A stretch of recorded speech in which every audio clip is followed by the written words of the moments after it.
آپ کی شادی ہوگی، میں بہت ایکسائٹیڈ ہوں، ڈھیر سارے فنکشنز ہوں گے۔ لمز ہاتھوں سے اشارے کرتے بول رہی تھی۔ اس ٹائم وہ وانیہ کے کمرے میں اس کے بیڈ پر بیٹھی تھی۔ وانیہ نے یکدم نیل پینٹ لگاتے نظر اٹھا کر اس کی خوشی دیکھی۔ بیبی ابھی ڈیٹ ڈیسائیڈ ہوئی ہے اور آپ کو ابھی سے خوشیاں چڑھ گئی ہیں؟ ہاں تو میں نے ڈھیر ساری شاپنگ کرنی ہے، میچنگ جیولری لینی ہے، میک اپ بھی کرنا۔ وہ انگلی پر گنوا رہی تھی۔ میری جان، میری شادی ہے، تمہاری نہیں۔ وانیہ نے اس کی سوچ پر بریک لگائی۔ آپ کی اکلوتی بہن ہوں یار، آپ بھی مجھے پیارا لگنا ہے۔ بہن نہیں، بھابھی۔ اور ویسے تمہیں کچھ زیادہ کی ضرورت نہیں، گوڈ گفٹڈ بیوٹی ہے تمہارے پاس لمز۔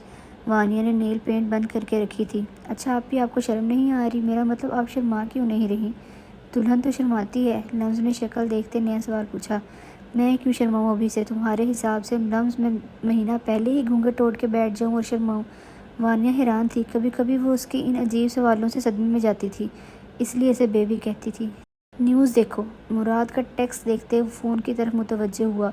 گڈ جاب کا ٹیکسٹ سینڈ کرتے وہ اٹھا تھا۔ ڈریسر کے سامنے کھڑے ہو کر خود کا جائزہ لیا تھا۔ پرفیوم اسپرے کرتے بکھرے گھنے بالوں میں ہاتھ پھیرا اور روم سے باہر قدم رکھا۔ سیڑھیاں اترتے لاؤنج میں دیکھا، ہر طرف سناٹا تھا۔ جب صدف کچن سے ایک دودھ کا گلاس پکڑے نکلی تھی۔ کسے ڈھونڈ رہے ہو؟ وہ مشکوک نظروں سے بولی۔ ڈیڈ کہاں ہیں؟ وہ انہی سے ہی ملنے آیا تھا۔ کیوں خیریت؟ وہ وہیں رک کر پوچھنے لگ گئی تھی۔ ڈیٹ فائنل کرنی ہے اپنے۔ سینے پر بازو لپیٹے مسکراہٹ ضبط کی۔ بہت جلدی ہے تمہیں؟ مسکراتے پوچھا۔ آپ لوگ تو کر نہیں رہے یار، خیال کریں، اکیلے نیند نہیں آتی اب، سمجھی؟ ٹھنڈی آہ بھری تھی۔ شرم کرو، ماں کا لحاظ ہے یا نہیں؟ صدف نے شرم دلائی۔ میں سیریس ہوں، یہ پرسوں پورا سال ہو جائے گا ہمارے نکاح کو، اور وہ 19 کی ہو جائے گی۔ اور مہربانی سے لمز کو نہ بھی بتائیے گا، بس وانی کی بارات پر میرا ریسیپشن ہے، یہ ڈن ہے، خود ہی طے کر چکا تھا وہ۔ اچھا ٹھیک ہے، میں تمہارے ڈیڈ سے بات کروں گی، پر اسے تو بتانے دو، اس کی بھی رائے لینی ہے، کیا پتہ میری بیٹی تمہارے ساتھ رہنا نہ چاہتی ہو۔ آخری بات تنگ کرتے کہا۔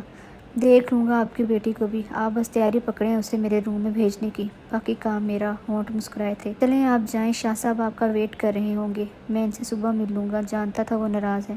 صدف آنکھیں دکھاتی روم میں چلی گئی تھی۔ ارد گرد دیکھتے فون پر نمبر ملایا تھا۔ کیسے ہیں ملک صاحب؟ لہجے میں جیت کا غرور تھا۔ تم کیا سمجھ رہے ہو وجدان شاہ؟ یہ سب کر کے تم مجھ سے خود کو بچا لو گے؟ تمہاری سوچ ہے، میں اب کیا حال کرتا؟ وجدان شاہ دیکھتے جاؤ تم۔ ملک غصے میں تھا، کافی ریپوٹیشن خراب ہوئی تھی۔ کچھ نیوز والے مرچ مسالہ لگا کر بھی بتاتے ہیں۔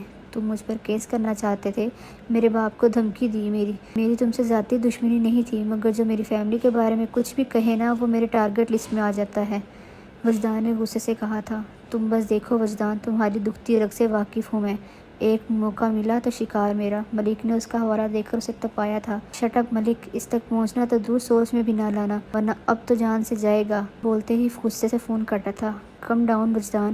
گہری سانس لیتے اور ماتھا مسلتے خود کو پرسکون کیا اور جھٹکے سے اٹھا تھا۔ لمز وانیہ کے کمرے سے نکلی تھی، اپنے روم میں قدم رکھتے دوپٹہ صوفے پر رکھا تھا۔ کوئی تھا جو اس کی حرکتیں خاموشی سے ملاحظہ کر رہا تھا۔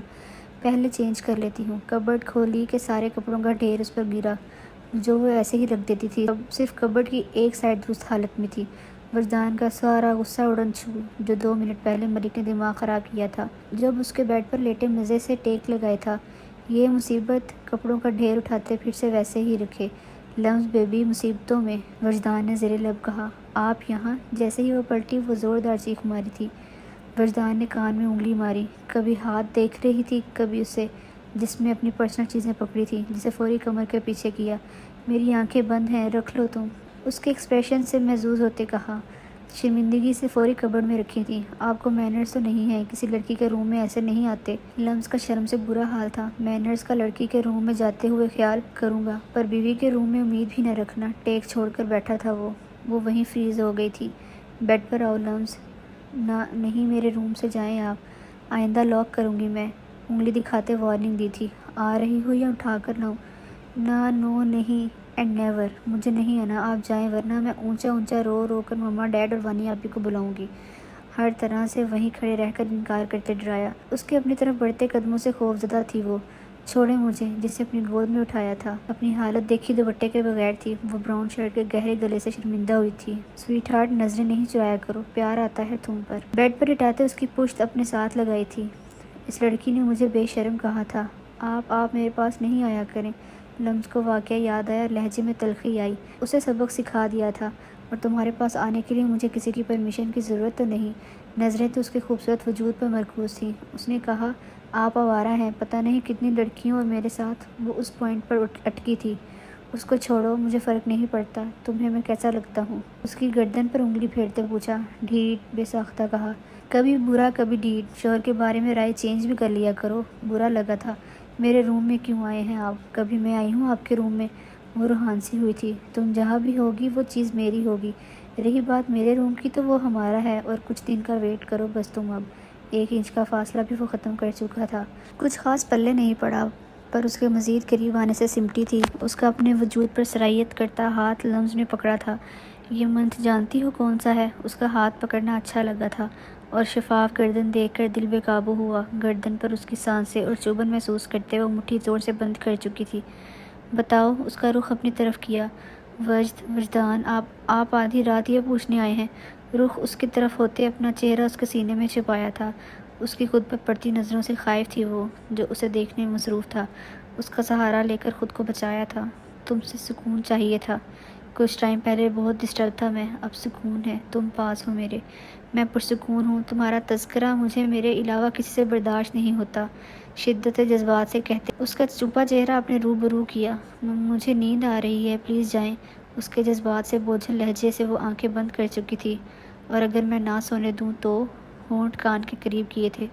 پلیز وجد، میں کمفرٹیبل محسوس نہیں کر رہی، جائیں آپ۔ اس کا ہاتھ کمر پر محسوس کرتے وہ بند آنکھوں سے اپنا ہاتھ لاشعوری طور پر اس کے سینے پر رکھ چکی تھی۔ گہری مسکراہٹ سے اس کی بند آنکھوں پر جھکا تھا۔ آہستہ سے آنکھیں کھولنی تھیں، خود پر کمفرٹر دیکھا۔ اپنی آنکھیں چھونے کے بعد گلابی گال چھوئے تھے جن پر سرخی لانے کا ذریعہ وہ نہیں تھا، پر اپنا احساس اس کے ارد گرد چھوڑ چکا تھا۔ ایک مسکراہٹ گلابی ہونٹوں پر آئی تھی۔ اس کا مہینہ پوچھنا یاد آیا تھا۔ ہمارا نکاح ہوا تھا۔ نیند سے بوجھل ہوتی آنکھوں میں وہ شخص آیا تھا جو نہ جانے کب اس کے پاس سے اٹھ کر گیا تھا۔ آفس سے 4 بجے کے قریب وہ فری ہوا تھا۔ کان سے فون لگائے وہ مصروف سا بات کرتے گاڑی کی طرف بڑھا تھا، اس بات سے انجان کہ کوئی اسے فالو کر رہا ہے۔ گاڑی سڑک پر نارمل رفتار سے ڈرائیو کرتے شاپنگ مال کے سامنے رکی تھی۔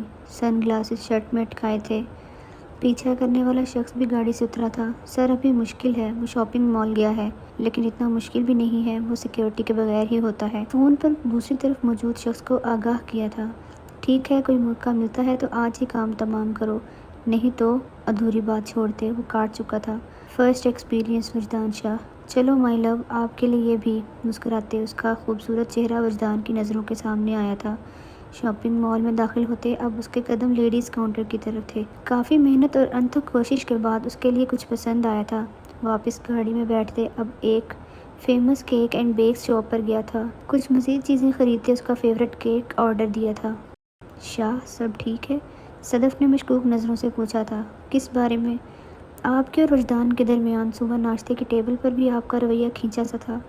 وہ صوفے پر ان کے قریب بیٹھی تھی۔ آپ کہیں جا رہی تھیں؟ بات کو اگنور کیا۔ اوہ ہاں، یاد آیا، وانیہ ویٹ کر رہی ہوگی، اس کے ساتھ شادی کی شاپنگ کا پلان بنایا تھا۔ اچھا، مجھے آ کر آپ سے ضروری بات کرنی ہے وجدان اور لمز کی شادی کے بارے میں۔ چلو اب رخصتی چاہتا ہوگا، بڑبڑائے تھے۔ اس پر غصہ کسی طور پر کم نہیں ہو رہا تھا، جو صبح بھی انہیں ایک دفعہ منانے کی کوشش کر چکا تھا اور اپنے خود ہی سے طے کردہ ولیمے کے بارے میں بھی آگاہ کر چکا تھا۔ آپ دونوں کہاں جا رہی ہیں مجھے چھوڑ کر؟ لمز نے انہیں لان سے باہر نکلتے دیکھ پوچھا تھا۔ شاپنگ پر، وانیہ نے جواب دیا۔ مجھے چھوڑ کر؟ مجھے بھی جانا ہے مما۔ تم یونیورسٹی سے تھک کر آئی ہو بیٹا، تم پھر چلنا، ہم لیٹ ہو جائیں گے۔ کافی زیادہ شاپنگ کرنی ہے، صدف نے بچکارا تھا۔ نہیں مما، مجھے جانا ہے، وجدان مجھے کہیں نہیں جانے دیتے، اب آپ بھی۔ مجھے نہیں پتا، وہ روحان سی ہوئی۔ اچھا ٹھیک ہے، چلو بھائی ناراض نہ ہو، تھینک یو مما۔ رکیں، وہ جو ویسے ہی منہ اٹھا کر جا رہی تھی روم کی طرف بھاگی تھی۔ اب کیا ہوا اسے؟ وانیہ نے تعجب سے دیکھا جب وہ ہامتی اپنی شال لے کر نکلی تھی۔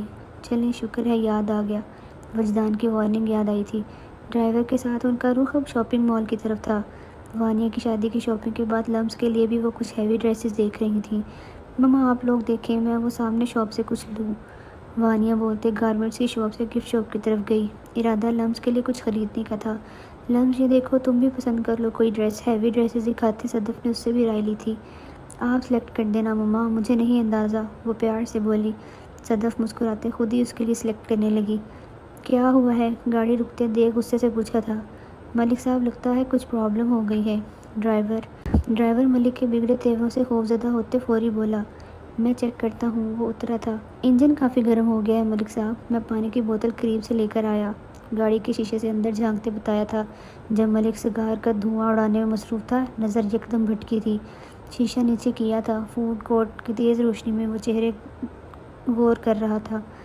وہ سامنے آئس کریم پارلر کی طرف بڑھی تھی۔ بلا شبہ وہ وہی تھی۔ وہ کیسے بھول سکتا تھا؟ وہ پہچان چکا تھا اس عورت کو، لیکن اس کے ساتھ موجود دو لڑکیوں میں سے ایک لڑکی پر نظر پڑتے وہ شدید حیرانگی کی کیفیت میں تھا۔ ہاں، وہ خوبصورت لڑکی تھی جس کی چند دن پہلے تصویر دیکھی تھی، وجدان شاہ کی بیوی۔ ایک پرسوچ خباثت بھری مسکراہٹ اچھالی تھی اور ماجرا سمجھنے کی کوشش میں تھا۔ گاڑی گیراج میں کھڑی کی اور ان کے لیے کی ہوئی شاپنگ گاڑی میں ہی رہنے دی۔ گھر سناٹے کی زد میں لگا۔ ایک طائرانہ نظر لاؤنج میں ڈالتے وہ اپنے روم میں چلا گیا تھا۔ وجدان فریش ہو کر نیچے آیا تو احمد شاہ لاؤنج میں بیٹھے تھے۔ کیسے ہیں ڈیڈ؟ خوشگواری سے ان کے سامنے براجمان ہوتے پوچھا تھا۔ کوئی جواب نہیں دیا۔ کب تک ناراض رہنا ہے؟ ان کے نہ جواب دینے پر کہا۔ تمہیں کیا فرق پڑتا ہے؟ وہ تلخی سے گویا ہوئے تھے۔ پڑتا ہے تو آپ کو منا رہا ہوں، ورنہ آپ ابھی مجھے جانتے نہیں۔ آخری بات دل میں کہی تھی۔ سر، کھانا لگاؤں آپ دونوں کے لیے؟ میڈ نے توجہ مبذول کرائی تھی۔ موم کہاں ہیں؟ یکدم خیال آیا۔ سر، میم لوگ تو شاپنگ پر گئے ہیں۔ واٹ؟ کون کون گیا ہے؟ یکدم وہ الرٹ ہوا تھا۔ کھانا نہیں، ایک کپ اسٹرانگ چائے بنا لاؤ، میڈ سے کہا۔ اور وہ تینوں گئی ہیں، احمد شاہ نے جواب دیا۔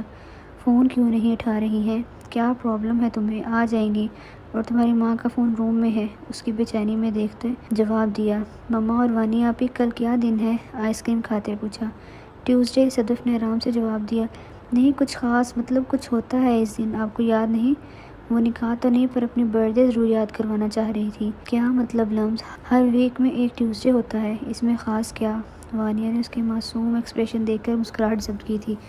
اچھا ٹیوزڈے ہوتا ہے، پر ڈیٹ بھی نہیں یاد آپ لوگوں کو؟ وہ اداس ہو گئی تھی۔ صدف اور وانیہ نے ایک دوسرے کو دیکھا تھا۔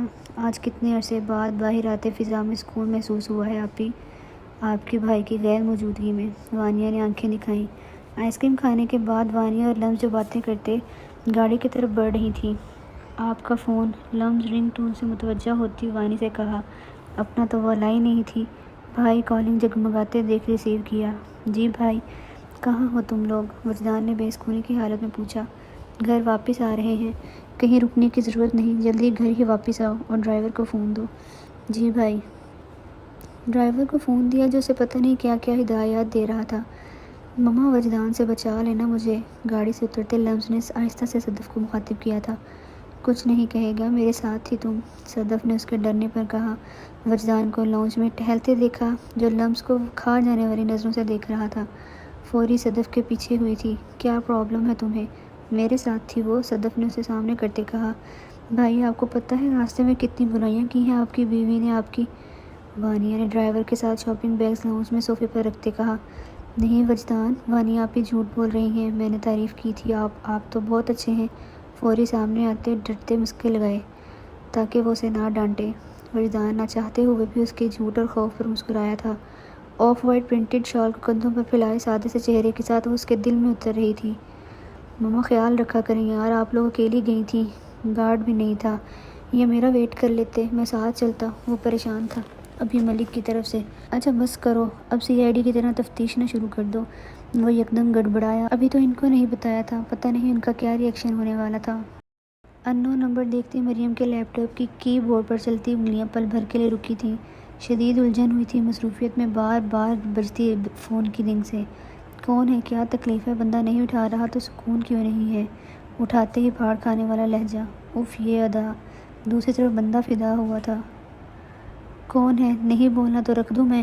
وہ خوف میں مبتلا ہوئی تھی۔ مریم، یہ رپورٹ چیک کرو۔ اوکے میں کرتی ہوں، تم پیچھے تو ہو کر کھڑے ہو۔ فون کان سے لگایا، اپنے سر پر جھکے دوسرے بندے کو غصے سے ٹکا کر جواب دیا۔ کون تھا وہ؟ تم ابھی تک گھر نہیں گئی؟ مراد کی تو لگ گئی اور ایک دم سیدھا ہوا تھا۔ تمہارے پاس میرا نمبر کیسے آیا؟ فوری پہچانتے ناگواری آئی۔ بیبی، تمہارا گھر پتہ کر لیا، گرینی سے دوستی کر لی۔ نمبر لینا مشکل تھا کیا؟ مراد نے جتایا۔ ویسے نمبر گرینی سے بہانے سے لیا تھا۔ بائی دا وے، تم گھر کیوں نہیں گئی اور وہ لڑکا کون تھا؟ لہجہ تفتیشی ہوا۔ میرا عاشق، سمجھے؟ اور میرے ساتھ اپنی گھٹیا زبان استعمال نہیں کرو۔ اشارہ بیبی کی طرف تھا۔ اور لاسٹ ون، اب دماغ نہ کھاؤ، ایویں ہی شوخا پیچھے پڑ گیا ہے۔ مریم چیئر سے ٹیک لگاتے منہ میں بڑبڑائی تھی۔ کیا بکواس ہے یہ؟ مراد کو پتہ نہیں کیوں عاشق کہنا برا لگا اور اپنی بے عزتی بھی۔ دیکھو میں نے تمہاری مدد کا بدلہ چکا دیا ہے، براہ مہربانی میری جان چھوڑو۔ بولتے ہی کوفت سے فون رکھا تھا۔ عجیب مصیبت، بال کانوں پیچھے کرتے وہ کام کی طرف متوجہ ہوئی۔ مراد فون دیکھتے دانت پیستا رہ گیا، جو اسے بس تھینک یو کے بہانے فون کیا تھا۔ کدھر؟ راستہ روکا تھا۔ ڈنر کرنے کے بعد وہ بچ رہی تھی اس سے، تیزی سے سب کے روم میں جانے کے بعد وہ بھی اپنے روم کی طرف جا رہی تھی۔ مجھے سونا ہے، راستہ دیں، نظریں جھکائے کہا۔ فون کہاں تھا؟ تمہیں سمجھ نہیں آتی میری باتیں؟ یہاں کچھ جلدی فٹ کیوں نہیں ہوتا؟ کن پٹی پر 2 انگلیاں رکھتے کہا۔ آپ نے کہا تھا مجھے ڈانٹیں گے نہیں وجدان۔ کس نے اور کب کہا تھا جی؟ مسکراہٹ ضبط کرتے اسے کھینچا تھا اپنی طرف۔ اتنی پیاری کیوں ہوں؟ اس کے کان میں سرگوشی کرتے اس کے بے داغ پیشانی پر لب رکھے تھے۔ ابھی وہ مزید کچھ کرتا ہے کہ اس کے چہرے کی طرف جھجکتے دیکھا تھا۔ خود کو دیکھتا پا کر وجدان پھر سے بے اختیار جھکا تھا، جب اپنے دونوں ہاتھ اس کے ہونٹوں پر رکھے مزید کوئی حرکت کرنے سے باز کیا تھا۔ مجھے روکا نہیں کرو، بلیو می شدید والا پیار آتا ہے، اس کا ہاتھ ہٹاتے کہا۔ اب جلدی سو جا sweetheart, meet you tonight, اسے بولتے وہ چلا گیا تھا۔ لمز بھی فوری روم کی طرف بڑھی اور اس بار لاک کرنا نہیں بھولی تھی۔ روم کو ستائشی نظر سے دیکھا، وہ پہلی بار کچھ دل سے کر رہا تھا۔ ایک خوبصورت مسکراہٹ ہونٹوں پر رقص کی تھی، کالی آنکھیں چمکی تھیں۔ اب اس کا رخ اس کے روم کی طرف تھا۔ 2 بار لاک گھمایا بٹ نو ریسپانس۔ لاکڈ۔ حفاظتی تدابیر نوٹ بیڈ ڈارلنگ۔ وہ زیر لب مسکراتے دوبارہ اپنے روم کی طرف بڑھا تھا۔ سائڈ ٹیبل کے ڈرا الٹتے پلٹتے چابی لیتے وہ دوبارہ باہر گیا۔ کلک کی آواز سے نوب گھمائی۔ وہ روم میں داخل ہوا، ہلکی سی لیمپ کی پیلی روشنی اور اس کی خوشبو نے اسے ہزار میں جکڑا تھا۔ گھٹنوں کے بل اس کے بیڈ پر جھکا تھا، جو کمفرٹر سینے تک اوڑھے سائڈ لیے مزے سے محو خواب تھی، اور وہ پاگل تھا جس نے اتنی تیاری کی تھی۔ ایک ہاتھ سر کے نیچے جبکہ دوسرا بیڈ پر سیدھا دراز تھا، سفید بے داغ کلائیاں اور ہاتھوں کی لمبی انگلیاں گلابی تھیں۔ وہ مجبور کرتی تھی کہ وہ اس پر دل و جان سے فدا ہو جائے، اس کا وجود جس پر صرف وہ اپنا حق سمجھتا تھا۔ اپنی ساری سوچوں پر ابھی فی الحال لعنت بھیجی تھی۔ گھڑی پر نظر ڈالی جہاں 12 بجنے میں صرف 5 منٹ تھے، اسے جھٹکے سے سیدھا کرتے اپنی مضبوط بازو میں بھرا تھا جو بے خبر تھی۔ باہوں میں بڑھتے ہی وہ اس کے روم سے نکلتے اوپر سیڑھیاں عبور کرتے اپنے روم کی طرف بڑھ رہا تھا۔ اندر لاتے پاؤں سے دروازہ بند کیا اور اسے جھٹکے سے اپنے برابر نیچے اتارا تھا اور اس کی کمر جکڑی، ورنہ وہ شدید برا نیچے گرتی۔ لمز نیند میں کسمسائی تھی اپنے وزن پر کھڑا ہونے سے۔ ویک اپ لمز، اس کے کان میں جھکتے کہا۔ سونے دیں یا میرے خواب میں بھی آ گئے، وہ اس کی شرٹ جکڑی نیند میں ڈوبی آواز میں بولی تھی۔ وجدان مسکرایا۔ میں ہر جگہ ہوں گا تمہارے ساتھ، سوتے جاگتے خوابوں میں۔ ناؤ ویک اپ، ورنہ میں وہ کروں گا جو تم سوچ نہیں سکتی۔ وہ اسے دوبارہ آنکھیں نہ کھولتے دیکھ دھمکی دے گیا، جو نیند میں دروازے کے پاس ہی اس کے سینے سے لگی تھی۔ Okay fine. جب وہ جھکا تھا اور اس کے نرم و نازک ہاتھ پکڑ کر انگلی زور سے دانتوں کے نیچے دبائی، درد محسوس کرتے وہ مندھی آنکھیں کھولتے جائزہ لے رہی تھی۔ کہاں ہے وہ؟ پر کہاں تھی؟ بس اسے تو ہلکی سی روشنی والی جلتی بجھتی کینڈلز نظر آ رہی تھی، ایک خوبصورت جگہ، ریڈ روزز کی خوشبو۔ وہ کہاں تھی؟ وہ ذہن پر زور ڈال رہی تھی، جب وجدان کی دوبارہ اسی حرکت سے آدھ کھلی آنکھوں سے اوپر دیکھا۔ مما، وہ چیخی تھی۔ ششش، کیوں ہمارے خاص لمحوں میں سب کو اکٹھا کرنا ہے؟ وجدان نے ہونٹوں پر انگلی رکھی تھی۔ ہوش میں آتے وہ حیران در حیران وہ اس کے سینے سے لگی کھڑی تھی۔ یہ کیا تھا؟ حقیقت یہاں کیسے وہ آئی؟ Happy birthday plus happy anniversary my love. اس کے الفاظوں سے وہ پوری طرح بیدار ہو چکی تھی۔ کیا میری برتھ ڈے وجدان؟ نیند میں ہونے کی وجہ سے وہ حیران ہوئی۔ نہیں میری، وہ چیڑا۔ وجدان یہ سب وہ خوش ہوتے سب دیکھ رہی تھی، جہاں اداس تھی کہ کسی کو بھی نہیں یاد۔ اس وقت وہ چپل کے بغیر تھی، براؤن نرم کلین پر دھنستے اس کے سفید پاؤں اپنا وزن پڑتے گلابی ہوتے اسے متوجہ کر رہے تھے۔ تم خوش ہو؟ وہ اس کے قریب گیا، جو سب بھلائے بس خود میں مگن تھی۔ یہ آپ نے کیا؟ وہ حیران در حیران تھی اس کے روم کی ڈیکوریشن پر، جو کینڈلز اور روزز کے ساتھ کی گئی، اور اسی کے ساتھ ٹیبل کے سینٹر میں بونو وینٹ کافی کیک تھا، اس کا فیورٹ۔ چینج کرو ڈریس، وہ اس کے قریب گیا۔ پلیز۔ ایسے ہی وہ پزل ہوئی، اس ٹائم بالکل چینج نہیں کرنا چاہتی تھی وہ، اور خود کو دیکھا جو پرپل سلک کے ہاف بازو والی شرٹ اور ٹراؤزر میں دوپٹے سے نڈار تھی۔ وہ یکدم پریشان ہوئی تھی۔ وجدان اس کا ڈر سمجھ اس کے قریب ہوا۔ ریلیکس، شوہر کے روم میں ہو، یہاں کچھ نہیں کہوں گا۔ کندھے سے تھامتے اپنے سامنے کیا تھا۔ ڈریس چینج کرنے پر اس نے اتنا مجبور نہیں کیا تھا، ورنہ اس کے لیے ایک قیمتی ڈریس کافی خوار ہو کر خریدا تھا۔ آؤ کیک کاٹیں، وہ اسے لیتے ٹیبل کی طرف بڑھا۔ وہ کیک کاٹنے لگی جب وجدان نے اس کی کمر پر ہاتھ رکھتے چھری چلاتے اس کے ہاتھ پر اپنا ہاتھ دھرا۔ لمز کے ہاتھ کانپے تھے۔ ہماری اینیورسری بھی ہے تو میرا بھی حق بنتا نا۔ کیک کاٹتے ہوئے اس کے کان کے قریب بولا۔ وہ خود میں سمٹ رہی تھی۔ پیس کرتے وجدان نے اسے کھلایا۔ مجھے وہ اسے بھوکوں کی طرح خود کھاتے دیکھ غصہ ہوا جو اسے جان کیک کھانے میں مصروف تھی۔ کھا لیں، وہ مصروف بھرے منہ سے بولی۔ یہ کیک اس کی کمزوری تھا۔ کیا وجدان نہیں جانتا تھا یہ؟ تم کھلاؤ، وہ چباتے بولا۔ وہ سوچ سکی، اسے بول کے مرنا تھوڑی تھا۔ آپ او اس کے سخت تاثرات سے وہ پریشان ہوئی۔ کیک کا پیس لیتے جھجکتے اس کے منہ کے قریب لے کر گئی۔ اب اچھا ٹیسٹ ہے۔ وہ اس کی انگلیاں چھوڑ کب رہا تھا۔ پلیز، وہ روحان سی ہوئی تنہائی میں، پھولوں کی مہک، صرف کینڈلز کی جلتی بجھتی روشنیاں، وہ اور اس کا عجیب احساس، یہ سوچتے دل کی دھڑکن تیز ہوئی تھی۔ وہ کبھی کبھی کافی اسٹرینج لگتا تھا اور کبھی انتہا سے زیادہ کیئرنگ۔ وہ اس کی سائیکی اپنے بارے میں کبھی سمجھ نہیں پائی تھی۔ میرا گفٹ، وجدان کی اگلی فرمائش پر وہ جی بھر کے کڑی۔ برتھ ڈے کا احسان کر کے وہ گفٹ اس سے مانگ رہا تھا۔ میں نے تو نہیں لیا وجدان، نظریں جھکائیں، شرمندگی ہوئی تھی۔ کیوں نہیں لیا لمس؟ مجھے چاہیے ہے گفٹ، مسکراہٹ ضبط کی تھی۔ مجھے یاد آیا آپ دیں مجھے، میری برتھ ڈے تھی نا؟ وہ شرم پرے ہٹاتے لڑاکا عورتوں کی طرح گرے آنکھیں چھوٹی کرتے بولی۔ اور میری اینیورسری؟ اس نے بھی جتایا۔ تو میری بھی تھی نا، پھر مجھے بھی دیں۔ وہ منہ پھلاتے اس کے روم میں اس پر حق جتاتے وجدان کو اپنے دل کے قریب ترین لگی۔ کیا چاہیے وجدان کی جان کو؟ وہ اسے کھینچتے بولا جو ڈائریکٹ اس کے سینے سے لگی تھی۔ مجھے جانا وجدان۔ وہ پل میں خوفزدہ ہوئی تھی۔ کہاں ڈارلنگ، ابھی تو گفٹ رہتا ہے۔ کہاں ڈارلنگ، ابھی تو گفٹ رہتا ہے۔ وہ اس کی کمر جکڑتے بول رہا تھا۔ نہیں چاہیے۔ تنہائی اور اس کی قربت میں خوف محسوس ہوا تھا۔ پر مجھے دینا بھی ہے اور لینا بھی ہے، وہ خمار آلود لہجے میں کہا۔ تم سب سے پریشیس ہو میرے لیے لمس۔ مجھے نہیں پتا میں کب تمہارا ایڈکٹ ہو گیا۔ کچھ کہو گی نہیں میرے لیے؟ وہ اکسا رہا تھا۔ مجھے نہیں پتا وجدان، میں آپ کی فیلنگز کو بے اختیار۔ وہ اپنے پاؤں اس کے پاؤں پر رکھ کر اونچی ہوئی تھی۔ وجدان کو اس کا نرم احساس اپنے ماتھے پر محسوس ہوا تھا۔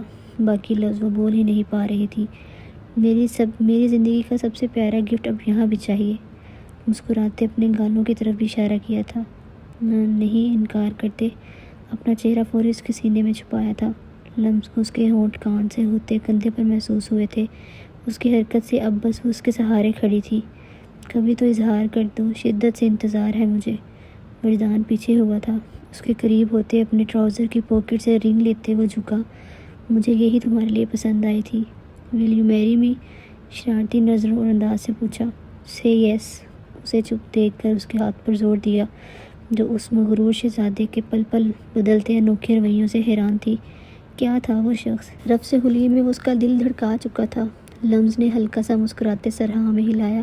آج یہیں سو جاؤ میرے ساتھ، دل بالکل نہیں لگے گا میرا۔ اس کا ہاتھ پکڑتے وہ اسے خود سے لگائے تنگ کر رہا تھا۔ وجدان، وہ اس کے سینے سے لگی رونے والی تھی۔ میرا نام جب ایسے لیتی ہو نا، دل بے قابو ہو جاتا ہے۔ نہیں لیا کرو، برا ہوگا تمہارے لیے۔ یہ کمپلیمنٹ تھا یا دھمکی؟ لمس سمجھ نہیں پائی۔ ڈمپل کوئن، کر لو کچھ دن سکون، جلد ہی تمہارا سارا سکون غارت کرنے والا ہوں، پھر تم رو کے دکھاؤ مجھے۔ وہ اسے دھمکاتے ماتھے پر جھکتے بول رہا تھا۔ لمس کا دل زوروں سے دھڑکا تھا اس کے گمبھیر اور معنی خیز لہجے سے۔ وہ اس کے دیے گفٹ میں اپنے لیے خریدا ہوا ڈریس اور ڈھیر ساری چاکلیٹس بھی لائی تھی۔ بیڈ پر لیٹتے اسے نیند کہاں آ رہی تھی۔ یہ اس کی یادگار برتھ ڈے اور خوبصورت شام لگی۔ وجدان کے رنگ میں آہستہ آہستہ ڈھل رہی تھی وہ۔ شدت پسند تھا اس کے معاملے میں۔ اب اپنی رنگ فنگر میں ڈیسنٹ سی قیمتی رنگ دیکھتے وہ مسکرائی اور لاشعوری میں وہ ہونٹ رکھ چکی تھی اس پر۔ وانی وجدان کے روم میں گئی۔ بھائی اٹھیں، وہ اسے اٹھاتے بولی جو کمفرٹر اوڑھے نیند میں بے خبر تھا۔ وانی پلیز، میں رات میں لیٹ سویا ہوں، ڈونٹ ڈسٹرب، وہ کروٹ لیتے بولا۔ ہم آپ کی بیوی کو برتھ ڈے وش کرنے کے لیے جلدی اٹھے ہیں اور آپ ہیں کہ اٹھ نہیں رہے۔ وہ غصہ ہوئی۔ مجھے نہیں کرنی، جاؤ تم لوگ کرو فضول کے چونچلے۔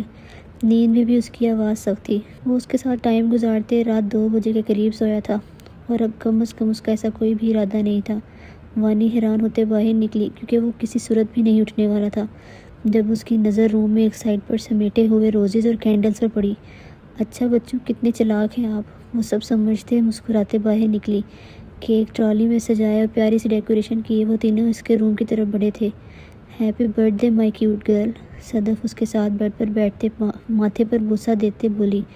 وہ نیند میں کسمساتے اٹھی اور ان تینوں کو دیکھ کر فوری بمشکل نیند بھگاتے اٹھی تھی۔ مما تھینک یو، آپ کو یاد تھا، وہ ان کے گلے لگتے خوشی سے بولی۔ جی ہمیں یاد تھا، پر سرپرائز دینا تھا۔ Happy birth day and anniversary لمس بیبی، وانی نے بھی اس کے پاس جاتے گڈ وشز دیں. لو یو وانی آپی، وہ گلے لگتے بولی. ہیپی برتھ ڈے بیٹا، احمد شاہ نے اس کے سر پر پیار دیتے کہا. وہ اسے کسی بھی طرح ماں باپ کی کمی فیل نہیں کرانا چاہتے تھے. نہ چاہتے بھی لمس کی آنکھوں میں وہ آنسو آئے ان کی محبت پر. آج نہیں رونا میری بیٹی نے. صدف نے آنسو صاف کرتے اسے خود سے لگایا. مما یہ اس لیے رو رہی ہے کیونکہ بھائی نہیں آئے. سوری لمس، آپ کے شوہر شاید رات میں لیٹ سوئے ہیں اس لیے اٹھ نہیں پا رہے. وانی نے اسے تنگ کیا. جی نہیں، وہ گڑبڑائی.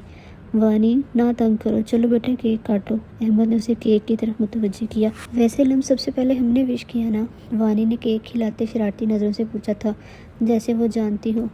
نہیں ہاں آپ لوگوں نے ہی کیا. وہ ہونٹوں پر ہاتھ رکھتے گڑبڑائی. ابھی سچ بولنے ہی والی تھی.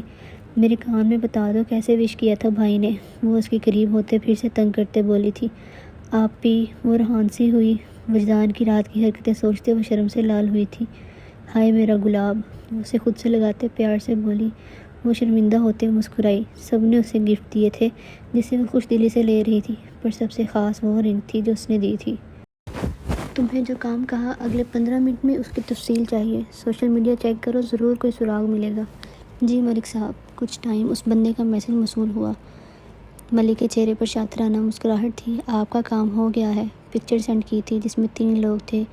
احمد شاہ کو تو وہ پہچان گیا تھا، اور وہ عورت بلا شبہ وہی تھی جو اس رات کے بعد آج دیکھی تھی. اور ساتھ وجدان. شاید اس کی گریجویشن کی ڈگری کمپلیٹ ہونے کی پکچر تھی. جو واحد پکچر سوشل میڈیا پر اس کی فیملی کی تھی. وہ عورت وجدان شاہ کی ماں ہے، اور وہ لڑکی اس کی بیٹی نہیں بہو ہے. مطلب جس لڑکی کو میں ڈھونڈ رہا تھا وہ وجدان کی بیوی ہے. Interesting, very interesting. جانتا تھا تم غضب ڈھاؤ گی. اس کی کچھ دن پہلے کی کھینچی پکچر پر نظریں گاڑے وہ مخاطب تھا. وجدان شاہ، تم سے پہلے وہ لڑکی میری تھی تو حق بھی میرا ہے. آخر اس کا باپ حیات خان میرا دوست تھا. ماضی.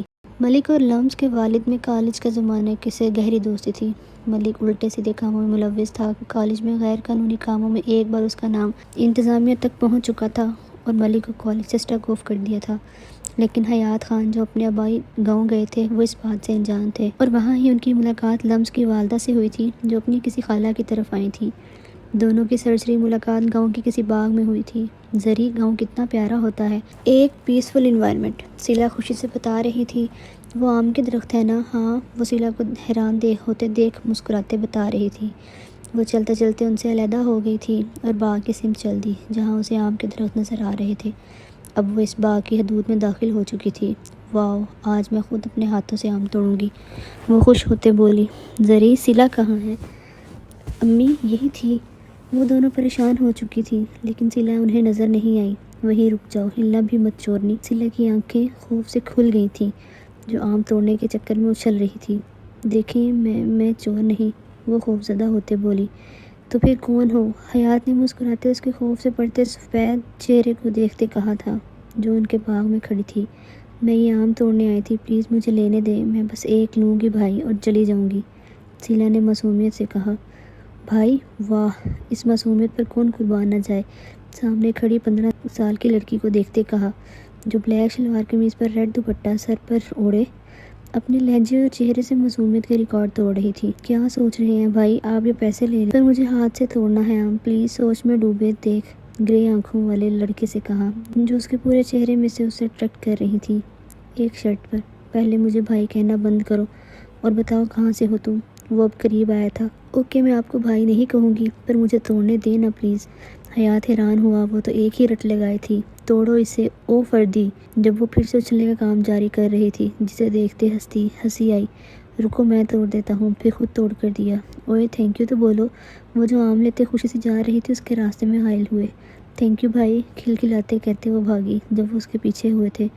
کہاں گئی خالہ اور زری؟ وہ خوفزدہ ہوئی تھی جو اسے وہاں نظر نہیں آئی جہاں سے وہ آئی تھی. آہستہ آہستہ شام ہو رہی تھی پر وہ اسے وہاں نہ ہی ملی. میں گھر کیسے جاؤں گی؟ مجھے تو راستہ بھی نہیں یاد. سلا، صدا کی بے وقوف رہنا. ان کو تو پتہ بھی نہیں تھا میں کہاں ہوں. روتے ارد گرد دیکھ رہی تھی وہ. وہی تم رو کیوں رہی ہو؟ اسی لڑکے کی آواز سن کر صورت سے سر اٹھایا تھا. بھائی میں گھر کیسے جاؤں؟ مجھے راستہ نہیں یاد. روتے بتایا. اف، یہ بھائی کہنا. پہلے تو وہ چڑا تھا مگر کیوں سمجھ نہیں آئی.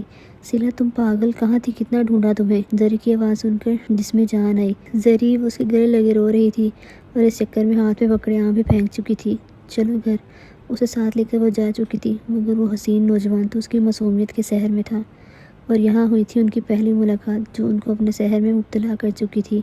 پھر اس کے بعد انہوں نے کافی ڈھونڈا تھا، مگر وہ لڑکی شاید جا چکی تھی۔ او مائی گاڈ، فرسٹ ڈے اینڈ میں لیٹ، وہ تیز تیز بولے جا رہی تھی۔ تمہیں پتہ سلا، انگلش کے نیو پروفیسر اتنے ہینڈسم ہیں، اور ان کی گرے آنکھیں اور مسکراتے ہوئے گال پہ پڑتے ڈمپل، کیا بتاؤں۔ وہ تعریفوں کے قصیدے پڑھ رہی تھی۔ بس کرو، شودھوں کی طرح کیوں تعریف کر رہی ہو؟ سیلا نے کوف سے کہا۔ میں آئی کم ان سر؟ اس آواز پر وہ شخص صورت سے پلٹا تھا جسے وہ پچھلے 2 سال سے ڈھونڈ رہا تھا۔ وہ یہاں ملے گی سوچ میں بھی نہیں تھا۔ یہاں ہوئی دوسری ملاقات۔ سیلا، nice name. Thank you sir, وہ مسکرائی تھی۔ تمہیں میں یاد نہیں آیا؟ آپ مجھے نہیں بھولے، آخر عام توڑ کر دیے تھے بھائی۔ مسکراہٹ ضبط کی تھی۔ Now I am your temporary professor, don't call me بھائی۔ غصہ آیا۔ مگر کیوں بھائی؟ وہ اپنی پسندیدگی کا اظہار پورے 6 ماہ بعد کر چکے تھے، جسے پہلے تو ایکسپیکٹ نہیں کر رہی تھی، مگر ان کی محبت کے آگے ہار چکی تھی وہ، اور جانتی تھی یہ ورڈ انہیں برا لگتا ہے۔ شادی کے لیے سب راضی ہو گئے تھے، دونوں کی فیملی سٹیٹس تو ایک جیسے تھے، مگر حیات کی سوتیلی ماں کسی طور پر راضی نہیں تھی، جو اس کی شادی کسی صورت بھی باہر نہیں کرنا چاہتی تھی، بلکہ اپنی بھانجی سے کرنا چاہتی تھی تاکہ جائیداد گھر ہی رہے۔ مگر یہاں تو ان کا پلان مکمل طور پر ناکام ہو چکا تھا۔ اس چکر میں اکثر گھر کا ماحول خراب رہتا، جس کی وجہ سے لمس کی پیدائش سے پہلے ہی وہ سیلا کو لے کر اسلام آباد شفٹ ہو گئے تھے۔ سیلا کو تو اس کی بہن صدف مل گئی تھی جو وہاں ہی رہتی تھی، مگر حیات اپنے رشتہ داروں سے کافی دور ہو گئے تھے، خاص کر ماں جن کی بدگمانیاں بڑھ گئی تھیں، اور ان کے والد کو بھی کافی دور کر دیا تھا حیات سے۔ ماما کو بالکل تنگ نہیں کرنا ڈول، لمس سے کہا، جو سیلا کی گود میں تھی اور ہو بہو ان کی کاپی تھی۔ سرخ و سفید رنگ، ڈمپلز اور گرے آنکھوں اور براؤن بال تک اپنے باپ جیسے تھے۔ ہاں، بس معصومیت اپنی ماں سے چرائی تھی۔ وہ یہاں 2 جابز کر رہے تھے۔ لاء کی ڈگری کمپلیٹ ہونے کے بعد ابھی کچھ خاص کیس نہیں آتے تھے، اسی لیے وہ پرائیویٹ یونیورسٹی میں ایز اے پروفیسر بھی تھے۔ میں آپ کے پاس امید سے آیا ہوں۔ ہم زیادہ پیسے والا وکیل افورڈ نہیں کر سکتے۔ آپ کی بہت مہربانی ہوگی خان صاحب، اگر آپ ہماری جان چھڑوا دیں گے تو، جس پر وہ غیر قانونی طور پر قبضہ کیے ہوئے ہیں۔ وہ غریب انسان روتے بول رہا تھا۔ آپ پریشان نہ ہوں، میں آپ کی مدد کروں گا۔ کون ہے وہ وکیل؟ وہ کافی روب سے بولا تھا، جو سارے ایڈوانس اس کے خلاف جمع کروا چکا تھا۔ ملک صاحب، کوئی خان ہے، گھر کا ایڈریس میں خود دوں گا۔ گھر کا ایڈریس میں خود ملوں گا، اور دیکھوں تو کس کی اتنی جرأت میرے خلاف کیس کرنے کی۔ ملک تفاخر سے بولا تھا۔ یہ براؤنی ہے، اپنی مسکراہٹ ضبط کی تھی، جو براؤنی کی جگہ جلا ہوا کیک زیادہ لگ رہا تھا۔ خان، آپ مذاق اڑا رہے ہیں میرا؟ سیلا نے منہ بنایا تھا، جس نے بہت محنت سے وہ بنایا کم اور جلایا زیادہ تھا۔ نہیں میری جان، آپ کا شوہر یہ مجال کر سکتا ہے؟ سیلا کو اپنی گود میں کھینچ کر بٹھایا تھا۔ خان، وہ جو اس میں مصروف تھے، پوچھا۔ اپنی آنکھیں اور یہ ڈمپل مجھے دے دیں، سیلا نے آنکھوں اور ڈمپل کو چھونے کے بعد کہا۔ میری جان، آپ کے ہی ہیں یہ؟ وہ حیران ہوتے، اکثر ہی وہ یہ فضول ضد کرتی۔ نہیں نا، مجھے یہاں چاہیے۔ اپنے چہرے کی طرف اشارہ کیا۔ سرجری کرا لیں ہم میری جان، پھر یہ میں آپ کو ڈونیٹ کر دوں گا۔ چھت پہاڑ کا ہکا لگاتے اسے شرمندہ کیا تھا۔ خان، آپ میرا مذاق اڑاتے ہیں، خفگی سے گود سے اٹھنے کی کوشش کرتے کہا۔ ابھی وہ مزید کہتے جب دروازہ نوک ہوا۔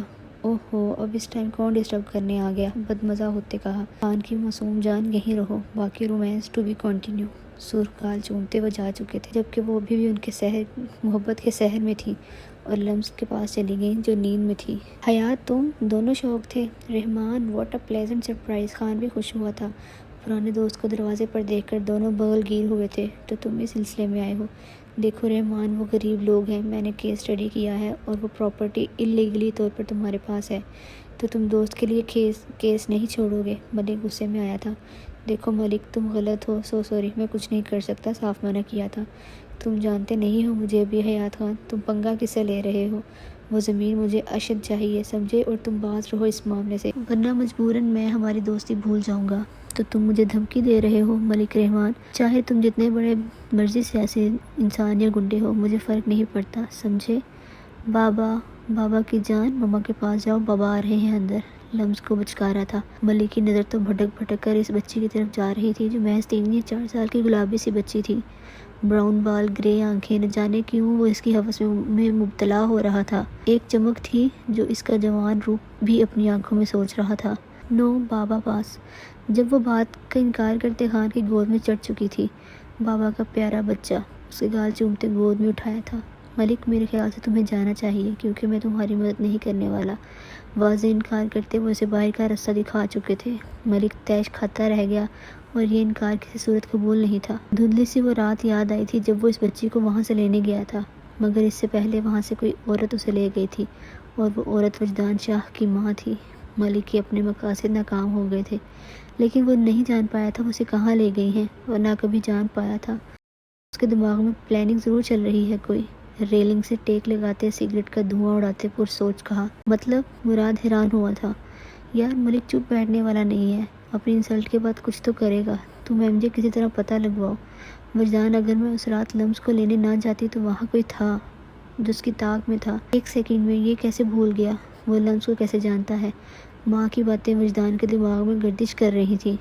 لمس کے والدین کا حادثہ نہیں، یعنی پری پلین ڈیتھ تھی، لیکن اس سب کا کیا کنیکشن ہے آپس میں؟ ملک کی خالہ لوگوں سے رشتہ داری تھی کوئی، پھر وہ کیسے جانتا ہے؟ کیا سوچ رہے ہو؟ مراد نے سوچوں میں مبتلا دیکھ پوچھا۔ کچھ نہیں، تم بس ملک پر نظر رکھو۔ میری جان، میرا بس چلے تو تمہیں اپنے علاوہ کسی کے سامنے نہ آنے دوں۔ خیالوں میں اس کا چہرہ تھا۔ تم میرے بہت خاص بندے ہو، اب سب تم پر ہے، اس ایم جے پر تو مجھے رتی برابر بھروسہ نہیں۔ ملک صاحب آپ کو نراش نہیں کروں گا، بے فکر رہیں، تسلی آمیز لہجے میں کہا تھا۔ ابھی کچھ نہیں کرنا، وہ ہمارے ہر عمل سے واقف ہے، ابھی ذرا ماحول ٹھنڈا ہو لینے دو، پھر اس سے سود سمیت بدلہ لینا ہے۔